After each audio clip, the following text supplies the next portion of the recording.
Aston Martin's protest to the stewards has seen 8 drivers including Lewis Hamilton receive post-race penalties to impact the race result.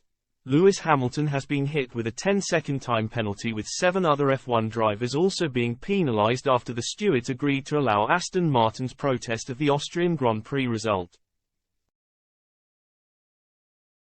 The Mercedes star had already served a 5-second time penalty during the race, but the Briton has now been hit with a major blow which has resulted in him being demoted from his grid position along with Carlos Sainz and Pierre Gasly. The decision sees Hamilton, who had finished 7th, drop down to 8th place behind Mercedes teammate George Russell. Carlos Sainz has also been hit with a 10-second time penalty, meaning Lando Norris and Fernando Alonso will move up to 4th and 5th respectively, while the Ferrari man will have to make do with 6th place. Pierre Gasly, Alex Albon and Logan Sargent also suffered the same fate as Hamilton and Sainz, seeing the former move down to P10 behind Lance Stroll. Aston Martin will be glad they pursued the protest, as both of their drivers Alonso and Stroll received elevated positions as a result of the subsequent punishments dished out by the FIA. All the penalties were in regard to Article 33.3 of the FIA regulations, which relates to exceeding track limits, something which had become a big talking point over the weekend, with several drivers falling foul of the rule across the 3 days. Esteban Ocon was hit with the heftiest punishment, receiving a 30-second penalty, while Nyck de Vries was hit with a 15-second penalty and Yuki Tsunoda got away with just a 5-second penalty. The stewards decided to allow a reset to be applied due to excessive number of infringements.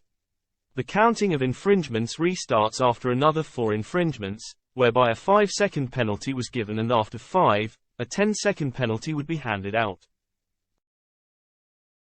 The official document added that the stewards very strongly recommend that a solution be found to the track limits situation at this circuit, with a recommendation for gravel traps to be introduced for turn 9 and turn 10, which could prevent drivers from going beyond the curb. Mercedes boss Toto Wolff also suggested after the race that sausage curbs, which are raised and would force drivers to slow down heading into those corners, could be brought back. Sky Sports F1 pundit Karan Chandhok tweeted his thoughts on the matter with his own solution. Back in 2013, I proposed to the FIA a natural deterrent, grass, gravel, on the edge of the curb for 5 meters with how much ever tarmac beyond that, he said. I still believe that this is a good solution.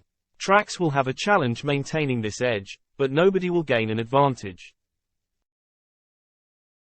Mercedes star Hamilton appeared to complain about a braking issue impacting his ability to keep within track limits over his team radio, having already received a black and white flag and a 5-second time penalty during the race. The Brit had also been complaining about other drivers not receiving penalties for breaching the same rule, namely Sergio Perez, shouting to his engineers over the radio. Perez went off at turn 10. If they're dishing these things out, they might as well know. This guy has been off every single time. Turn 10 again. The Red Bull driver managed to get away with just a black and white flag across the 71-lap race as he battled back from 15th on the grid to finish on the podium in 3rd place.